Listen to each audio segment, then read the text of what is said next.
Thank you all for joining us for the Big Data and Sustainability Research and Community Impact Workshop. Joining us today is Dr. Ben Leffel, Assistant Professor, School of Public Policy and Leadership.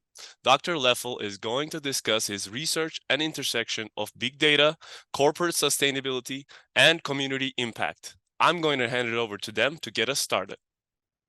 Great. All right. Well, thank you, everyone. I hope everyone here is at least mildly interested in utilizing big data and big numbers, because every single day there's more things in the sustainability universe, in corporate data, in urban data, in climate action, as we try to save the planet. That's more things are accounted for that previously was not accounted for and is available. And what was accounted for in tens of thousands last year is accounted for in millions this year. And so, really getting on top of sustainability questions as researchers, it really, in my opinion, I'm very biased towards numbers, requires that we really get a solid grasp of numbers. And so what I'm going to do, what I'm going to do today is show you, give you an idea of, the kind of a taste of the expanding universe of climate action data by showing you some research in progress and using big data, sustainability data, climate action data, some of the problems that come along with that on one hand, and also on the other hand, some how I translate existing newly published research into community impact. So I'm just going to jump right in. So research process. All right.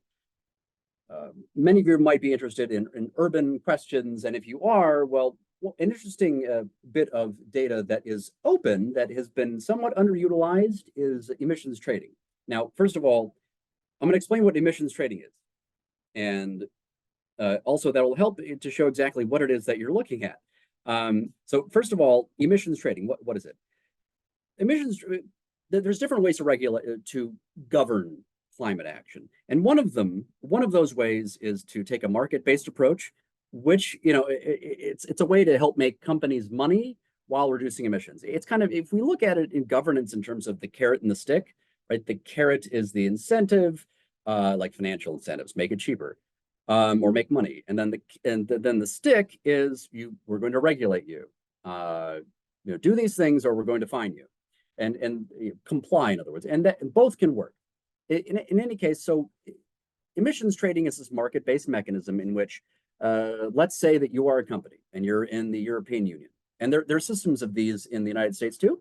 So for the sake of simplicity, a greenhouse gas cap is set. So let's say that in a given year, you're allowed to emit 100 tons of greenhouse gas equivalent or carbon dioxide, and you're then given an allowance of 100 carbon credits. Each credit, right? The credits themselves aren't worth real money until you can trade them. And if you emit at the end of the year, right, 99 tons, then you always have to surrender back your credits. And what happens then is if you at the end of the year emit 99 tons of greenhouse gases, well, then congratulations, you give 99 back, but you have one spare credit. What can you do with that? You can sell it for real money to other companies that screwed up. Other companies that, another company, for instance, are saying, hey, we emitted 101 tons of greenhouse gas emissions, and now we have to buy, in order, otherwise we're going to get fined. And that's how that's supposed to work. So it's supposed to incentivize emissions reduction.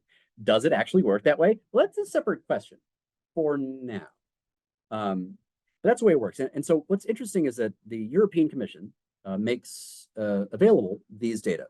And so what myself and co-authors and collaborators from Switzerland and from ASU and from MSU have done is that we geocoded it. And for all of you listening, GIS is an excellent tool.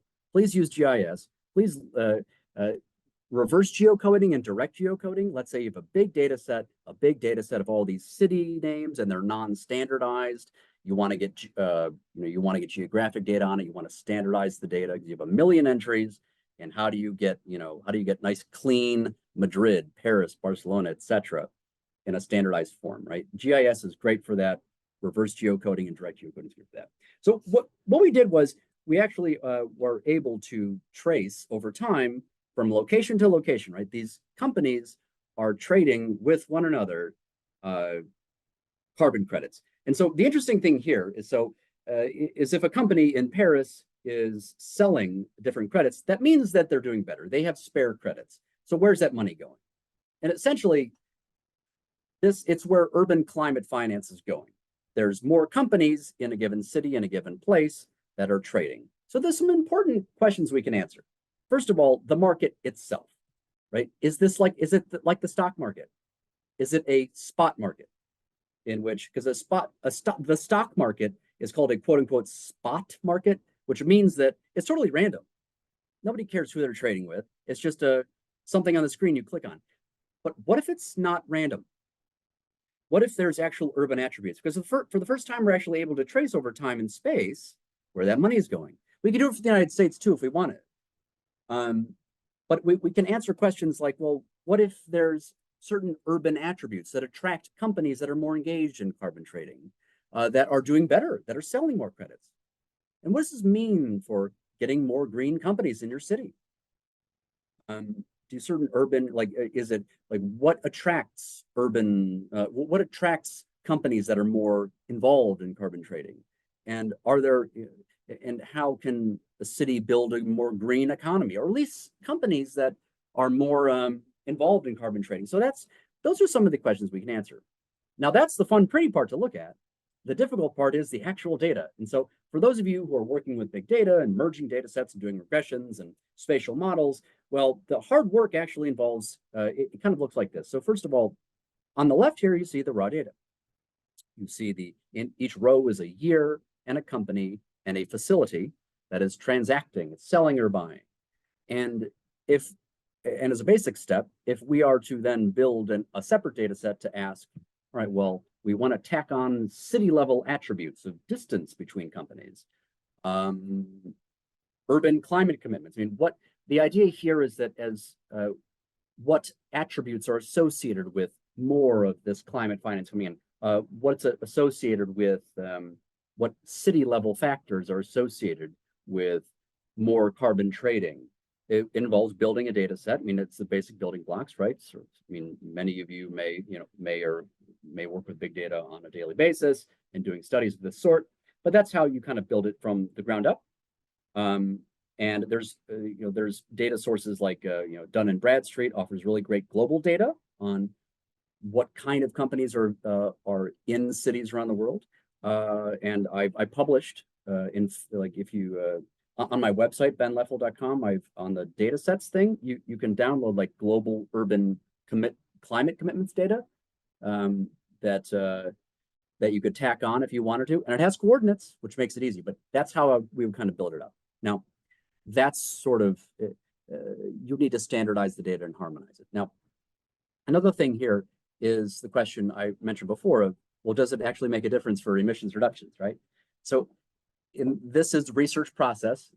I'm a researcher and I'm thinking about, okay, well, what other questions can I answer? Well, it happens that I also have global corporate data on the emissions of facilities. Now it's global, not just in the EU, it's global. And you see these individual corporate facilities and their greenhouse gas emissions. And mind you, the map with the green lines and everything that you were looking at before, that was the transactions. And so we would have to then merge the transactions data with the facility level emissions data that you're seeing here. And that's hard. That's very hard. So for those of you who do like machine learning or AI and have a good idea of how you can, train certain programs to understand, like, well, okay, well, are we talking, is this company the same as this company? So on the left side, you see the transactions data. On the right side, you see the corporate emissions data that I was talking about. We have to merge them, but just for Heineken, which, hey, not, which also was, Heineken is a very climate active company and also was one of the main sponsors of the Formula One race. Say what you will about Formula One. We're not talking about Formula One, but it's a fun anecdote. On the left, the data from the EU is like Heineken Enterprises, and then there's different branches. But then on the right side, the emissions data is like Heineken NV, which is it's in the Netherlands. It's the corporate name. You have to standardize them, and you could merge them by ticker, and you're not going to do it manually. You could use maybe machine learning or AI tools to train them to say, okay, Heineken, they're the same thing. But then you need to also get them to the same city and the same address and the same facility. That's hard because this is the big world of standardizing and harmonizing unlike data sets. But as researchers in big data and sustainability, this is the challenge. This is the bread and butter of explaining new landscapes and new outcomes and answering these big questions. Like, does emissions trading work down to the facility level? This is what the work looks like. And so for those of you who do AI and machine learning, we should probably talk, because this is one of the projects I'm working on. I happen to be building a lab and looking at these questions. So I'll bring that up a little bit later. But so that's that is the kind of the research process that I'm talking about now. So, but just kind of give you a look into what all of that looks like. But to shift gears a little bit here and talk about community impact. Okay, and I'm probably not going to take the whole hour. I think I'm going to kind of take my time in for this last one. So translating research into community impact. So what I'm going to do is I'm going to talk about a paper that I recently published, filling the climate governance gap. Okay, and we're looking at the questions of, all right, it's a big question. It's almost an offensive, incendiary question that we ask in this paper is, hey, do corporate decarbonization initiatives matter as much as state and climate policy? Right? For folks in the government who might be listening, they're like, oh, well, of course, state and local government policy matter more than what the corporations are doing. And so I'll get into what we found. But what we do is, in answering this question, we look down to the local level and facility level. And so what I'm just to kind of chart the path forward here, what I'm going to do is I'm going to talk about the article and then how I'm then translating that into community impact. Okay, first of all, broadly, corporations around the world, the oceanic private sector, which is huge, the biggest corporations around the world, every year they are trying.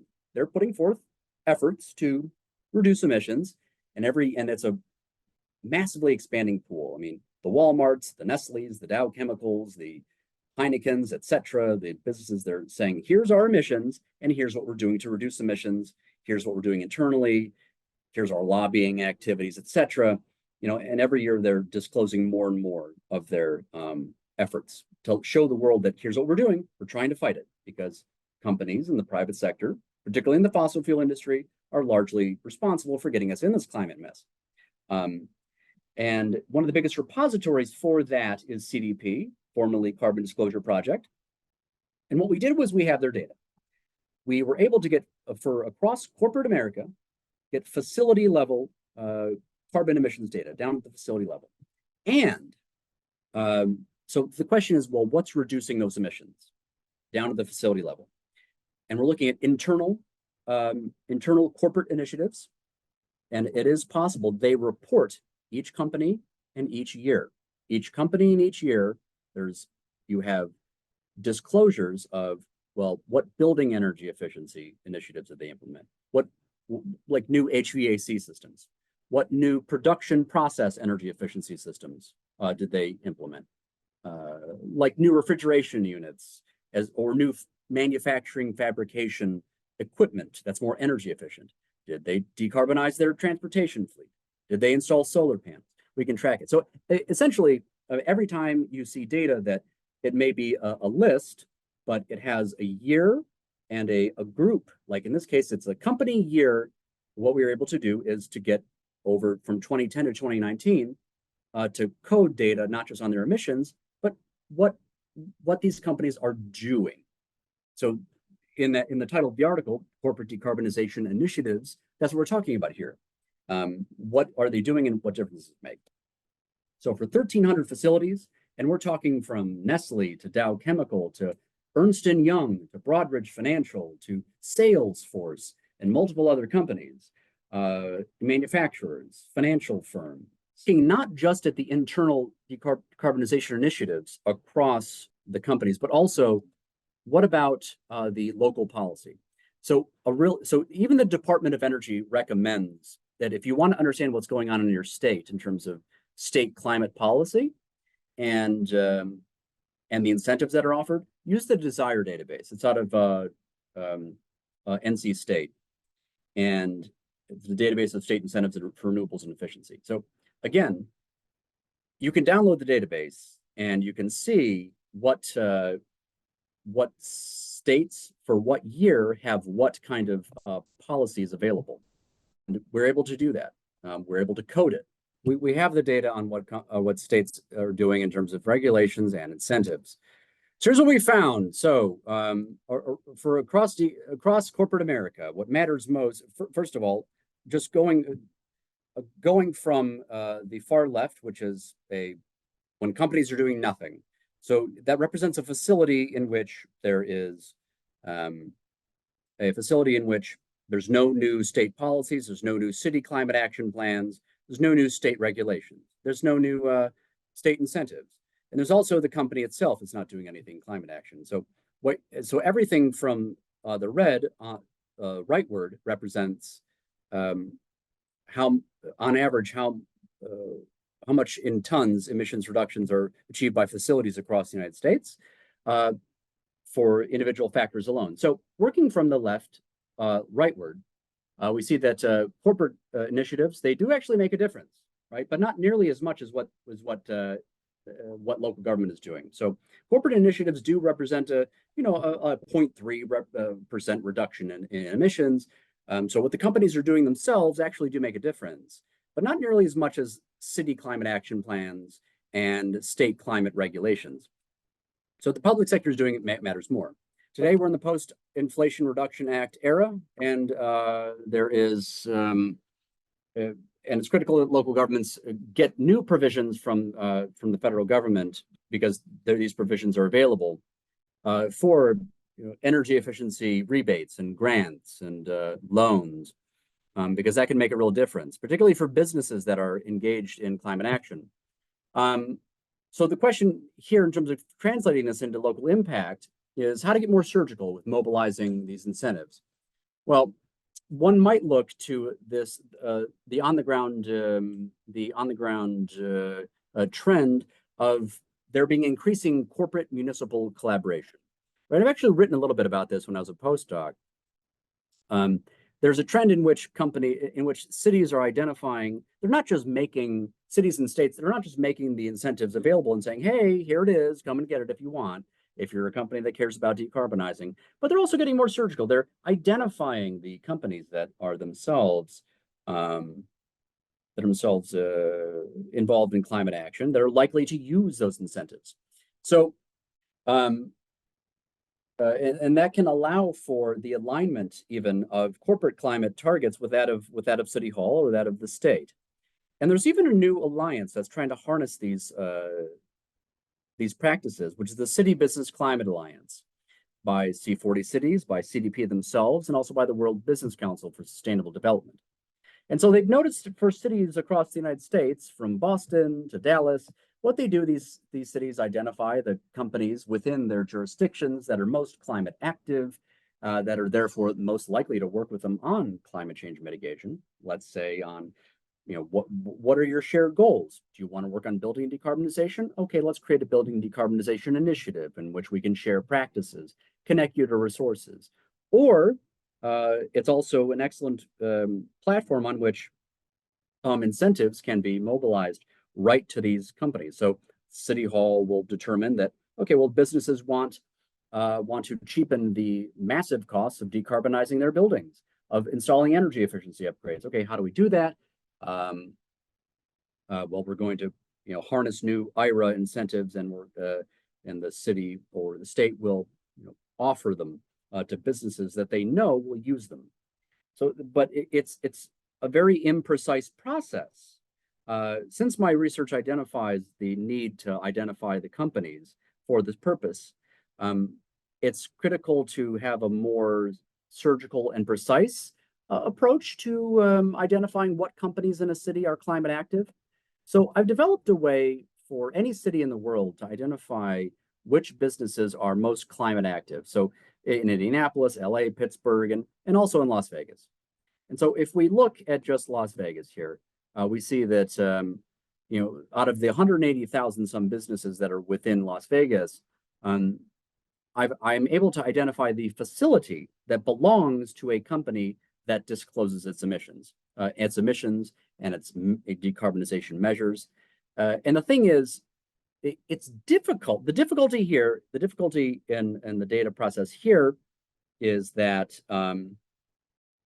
which one of these facilities has sustainability personnel there. So if City Hall is to reach out to them and say, hey, we have incentives for you, is there anybody that's going to pick up the phone? And that's the difficulty here. And so, we have the usual suspects, MGM Resorts. We know that they're climate active, right? They're doing a lot of interesting things, but also Hershey companies and Lockheed Martin is there too. So it becomes a manual process of finding, okay, well, which ones have sustainability personnel in them? So the yellow ones are maybe, the green ones are yes, and the red ones are no. And so this is kind of the frontier of using big data and understanding, well, which of these companies have sustainability, which of these companies in the city are sustainability dedicated, okay, these ones, and in terms of being really useful, is there someone who is is there sustainability staff there at these companies, or is it just a branch that doesn't have that? Because if you're going to decarbonize the private sector, you have to have companies that have the sustainability staff there. But me and my team are kind of like manually looking at it, but we still need help, right? So then, this is just a larger map of Vegas. There's the 181 or 2,000 businesses in blue that are non-climate active. Then the ones that are climate active are the green ones. And so the next steps here are I'm interested in creating a lab, just researchers and grad students and other people, perhaps from the local government too, that are interested in kind of looking at this and studying it. And the idea here is that if we can successfully identify all the companies that are climate active and see which ones actually do have sustainability personnel, it'd be great if we could help the local government mobilize, new or acquire new IRA provisions to create incentives and help.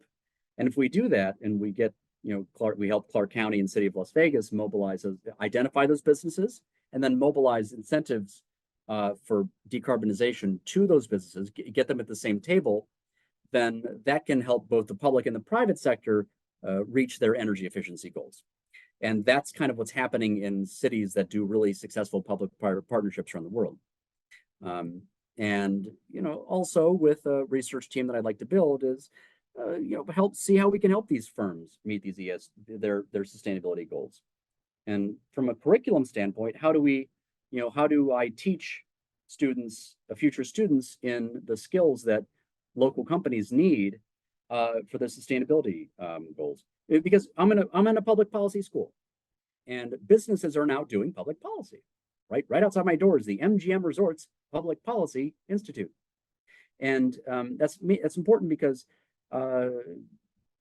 the private sector here often will recruit students that have skills that are the intersection of public policy and business. And so how do we train people in those things?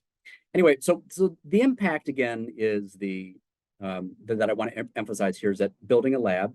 So if anyone's interested in talking to me about that, you can email me. But the idea is, what can we learn from local companies and what they're doing?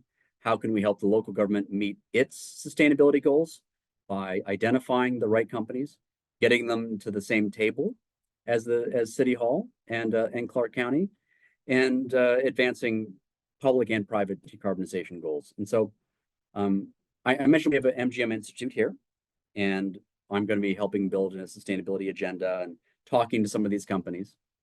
And the next step is continuing to research to kind of build this lab and hopefully deliver some local climate impacts.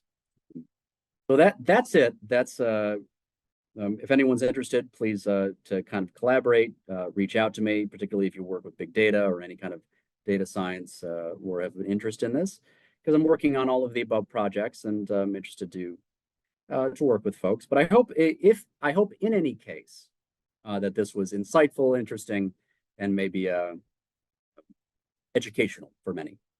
So that's all. I'm going to leave that up there for a few moments, but in the meantime, if there's any questions, please let me know. This was such a unique presentation, Dr. Leffel. Thank you so much for this. Now we're opening up for questions, but you have great crisis management skills that we were able to get through the presentation, even though all the connectivity issues were happening. But we will have the uninterrupted version of this PowerPoint slides that we're doing on our YouTube channel. We'll edit them and then we'll post the video for anyone that logged off, but seems like everybody stuck through till the end. And I appreciate every last one of you. Yeah, so sorry about that, but anyway, yeah, let's hear it. All right, the floor is open for questions. You can unmute yourselves or you can chat them directly to me or in the chat. Thank you, everyone, and yeah, so of course, I won't be offended if nobody has any questions, but also I'll just stick around. And Cecilia says data way smaller. It's not a competition. Data starts small, and I mean, how big is big data? Anyway, I am working with CBCA, and that should be interesting. The City Business Climate Alliance. Okay, one person asks, so Lois asks, if there are any ethical issues with companies buying carbon credits instead of doing more themselves. Yeah, so the thing is, buying carbon, like if you are buying carbon credits, yeah, so that system essentially, you would want companies, if the emissions trading system actually works, you would want companies to actually sell the credits because they're emitting below the cap every year. But if all of them are screwing up and emitting above the cap, then they're just like, oh, well, I guess we'll just buy more credits. But why do that? But why participate in the first place? Because you can't make any money. So goes the problem with market-based approaches. It's like good old-fashioned regulation is really the best, and like financial incentives are the best approach to governing these things.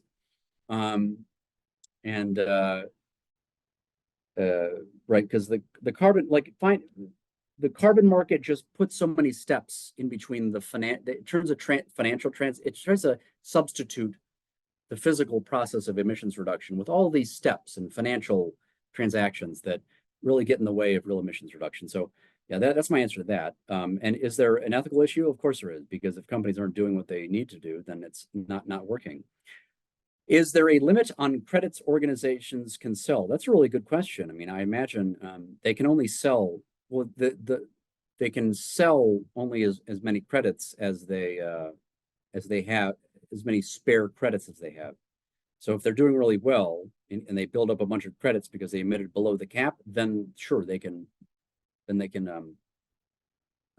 sell a bunch of credits, but only as much as they like. Okay, if they can only sell 10 if they've emitted 10 below the cap, because they have to surrender their credits every year. Do I work with SPSS? I don't. I work with R. I strongly recommend R because it's free. It's you can do everything you can do in SPSS, you can do in R. It's easy. It's not hard. And I haven't heard of JASP. And so email is I'm going to put my email in the chat. We have an anonymous question going back off, piggybacking off of what you said. What ethical considerations should researchers and participants be mindful of when working with big data in the realm of sustainability? Well, this is what the IRB is for. If there are any human subjects involved, you need to be aware of confidentiality. You need to be aware of, if there's any sensitive data. If it's a company, is it proprietary? If it's public, then it doesn't matter. Are the reputational, like, do you have the potential to make a company look bad? You have the potential to make someone look bad or to cause harm in some way. I mean, I'm doing a project on another big data and sustainability thing I'm doing is that I didn't talk about today I'm doing a project on indigenous territories across the United States and their exposure to pollution. And we're probably going to be, when we find hotspots, which we certainly will, and when we talk to the tribes, we need to be very careful. But that's going through the institutional review board. So if ever you have questions about that, ask the IRB. That's what they're for, the institutional review board at UNLV, or for those tuning in from outside UNLV, which I don't think we have any outside UNLV people. Talk to the IRB. Yeah. Thank you for that answer. Another direct message that I got was, what is big data to you, and what do you think its role would be in helping us reach the UN SDG Goal 7? So maybe I'm, I should know the SDGs by heart, of course. I'm not sure which one is at UN SDG 7.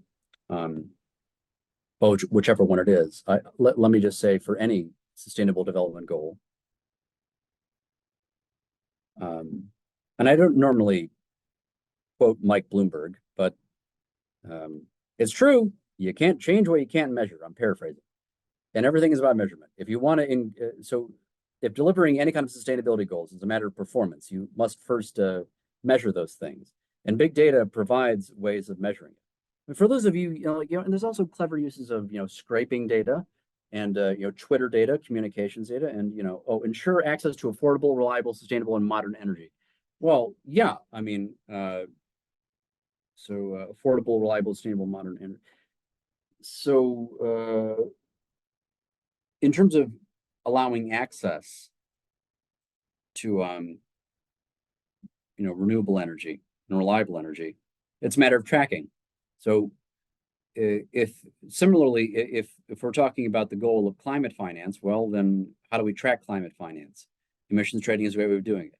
How do we help companies reduce emissions? Well, tracking, in the same way I have in my studies, what is associated with emissions reductions is a way of doing that. SDG 7 in particular, well, energy data, that entire landscape is very big. If you ever go to Lawrence Berkeley Lab's website, they have a lot of excellent data there. And that's to say nothing of, there's the energy atlas. It'd be good if, the energy atlas offers a lot of good information. California has a great model for tracking their energy use, and Nevada's catching up, I think, too. But you have to measure things in order to affect change. So, I mean, that's a very general answer, but I think it's correct. And I see Jorge has asked the question. Hello, Jorge, by the way. Good to see you. Innovation versus regulation. Are the current regulations allowing innovation to break even in terms of capital expenditure? If not, can carbon credits be successful? I mean, I'll say this. Okay, so let me take some time to really kind of understand the question. So, current regulations, the hard and fast sort of, the stick, the regulations, the hard standards, are they allowing innovations to break even after capital expenditure? Well, I'll say this about regulations. So, in any case, we need regulations for like innovations to be successful, because, or even for financial incentives to work, because any state that has a renewables portfolio standards, if we're already saying companies have to adhere to certain strictures, like, well, if you're a company in the state, you're not going to run amok. We need you to adopt a certain portion of your energy portfolio as renewable, or to have your buildings meet a certain standard of energy efficiency, then you have to comply with it. Then really regulations can stoke innovations, right? You don't want a libertarian state, sorry, for folks listening that might be like, oh, well, can we get rid of regulations? No, you need the regulations in order actually often to stoke innovations, and particularly to make financial incentives workable. Because in that policy regime, if you're a company and you have to comply, and you're making companies spend more money, like, well, they're not going to be spending the money in order to innovate in sustainability if they're not required to in the first place. And everything they do voluntarily after the fact is a bonus. But can carbon credit, are they going to break even? Like, well, they should spend that money anyway. So I don't know if they're going to break even. But let me say this: the reason why incentives work and why they're important is because they allow the companies to break even. Because companies, and I know these companies that are using it, they're using loans and grants to say like, oh yeah, no, this actually allowed us to reduce our operating costs because implementing these upgrades came right out of our operational budget. And thank goodness for the Wisconsin PACE program or the this, that, and the other program, because now we can save more money instead of spending millions on this new refrigeration unit in our fabrication process we use. And so carbon credits, I wouldn't hold my breath on carbon credits just because it's like we can trace like where they're going, and that's great. But it's like, purely market-based incentive or market-based approaches to the climate governance aren't that great. So Celia asks, we used to have here in Las Vegas an initiative by Senator Harry Reid, Clean Energy Summit. The summit stopped a few years ago. Is there any substitute? A great question. I am a new transplant to UNLV, to Vegas, so I do not know. But I know there's a lot of great work and potential, right, for sustainability in Las Vegas. A lot of fine work being done by folks in our local government, and so that's a good question. Actually, I mean, if there's anyone who happens to know, an answer to that question, I'm all ears. I don't know. A great flurry of questions. Any others in your direct messages? I had one more. How can tracking emissions have long-term effects on corporate sustainability? Well, so right now companies are waking up to the idea that they can't hide it anymore. First of all, so some of these, like if you look at like Climate Trace, so I work with these folks. They figured out a way to train satellites and AI to trace it, to track corporate emissions from satellites. So first of all, companies are having less and less of a choice. They're not going to be able to hide it anymore. They have to. And also, even voluntary, like to CDP, that's going to be mandatory in the future anyway. But so that's kind of looking in the future. For the right now, disclosing how much you're emitting and what you're doing to fight climate change is a new gold standard for companies broadly. And every year, thousands more companies are jumping on board. It is now a standard. The business landscape is drastically different than it was decades ago. And that is a matter of transparency. It's a matter of showing stakeholders and shareholders and your consumers that you're serious. And that's step number one. MGM does it. Caesars does it. Many other companies that are doing quite a lot for sustainability in Las Vegas do it. They're very serious about it. And step one is transparency. Here's what we're emitting. Here's what we're doing. Here's what our volunteers are doing. And here's how, compared to last year, here's how we met our targets. Caesars exceeded their scope 1 and 2 greenhouse gas emissions reduction targets for the preceding year. They're very proud of it, and they should be. And companies that don't do that, well, are leaving us in the dark. So if companies are joining the climate fight, step one is disclosure. That's the landscape we live in now. Just like governments, right? Again, public policy is now very much the purview of business practice. Yes, MGM, Cecilia correctly points out that MGM is a pioneer in sustainability. They, in the hospitality industry globally, for those of you who don't know, they opened this a mega array just north of the city. And they're now sourcing a large portion of their own energy, breaking free from the NV energy monopoly. It's the largest array that allows them to source a lot of their energy, which is incredible. And they deserve more press for it. But at the same time, we should always scrutinize companies You said they opened up because a hotel? no, they opened up a solar array, Oh, a wow. mega array within the past couple of years. Wow. It's one of the and all of the and this is public sector has done great things with solar, of course, but also the private sector has done great things with solar here too.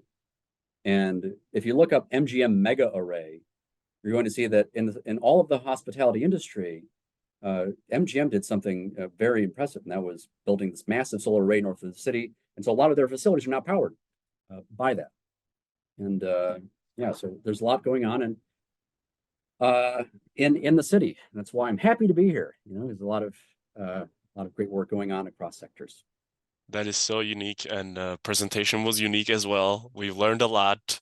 It was an eye-opening for us, and I think we're at the end of our presentation. But before we end today's session, we would like to thank to our presenter for sharing their time and expertise with us. And thank to our participants for being here today.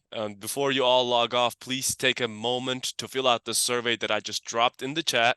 But thank you so much, Dr. Leffel, again, for being here. Thank you very much. And if anyone's interested in collaborating, just send me an email and we can talk more. But thank you all for your kind attention. And yeah, hope to hear from you, and I'm happy to be here. Okay. All right. Have Yes. a good day, everyone.